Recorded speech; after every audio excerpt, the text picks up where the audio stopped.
जय मसीह की दोस्तों, आपका स्वागत है OBL प्लेटफॉर्म चैनल में। आज हम लोग आदम और हव्वा के कहानी को जानेंगे कि कैसे वे लोग पाप में गिर गए और साथ में जानेंगे कि फिर उनके साथ क्या हुआ और क्या हमें सीखने को मिल सकता है।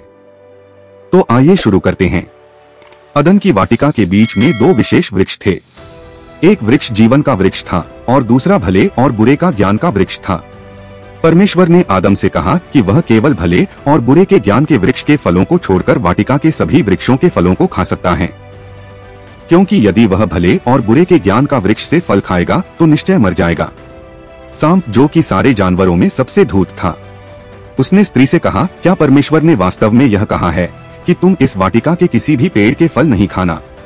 स्त्री ने उससे कहा, हम अदन की वाटिका के सारे वृक्षों से फल खा सकते हैं।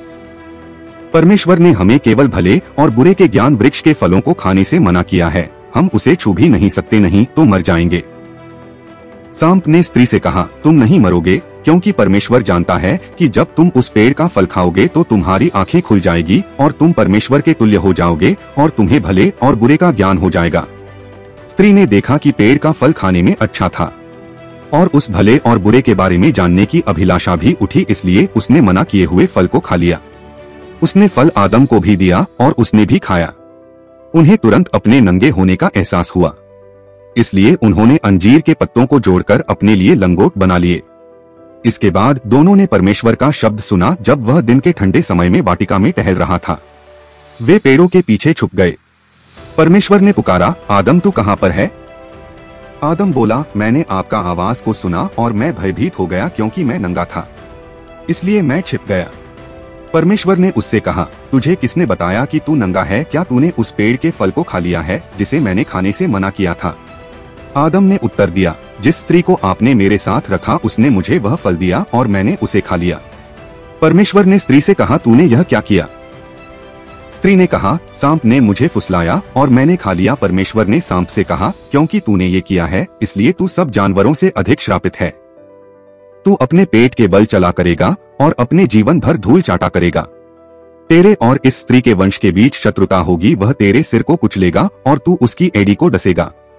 इसके बाद परमेश्वर ने स्त्री से कहा, मैं तेरी गर्भ का पीड़ा को बढ़ा दूंगा। तू अपने पति पर नियंत्रण करना चाहेगी, लेकिन वह तुझ पर प्रभु का करेगा।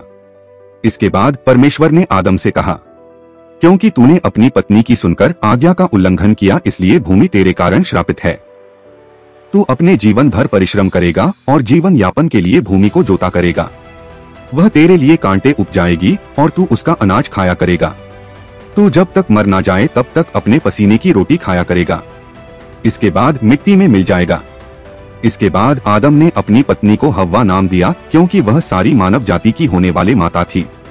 परमेश्वर ने एक जानवर के खाल से आदम और हव्वा के लिए वस्त्र बनाए। परमेश्वर ने कहा, मनुष्य हमारे जैसे हो गए हैं, अब उन्हें भले और बुरे का ज्ञान है।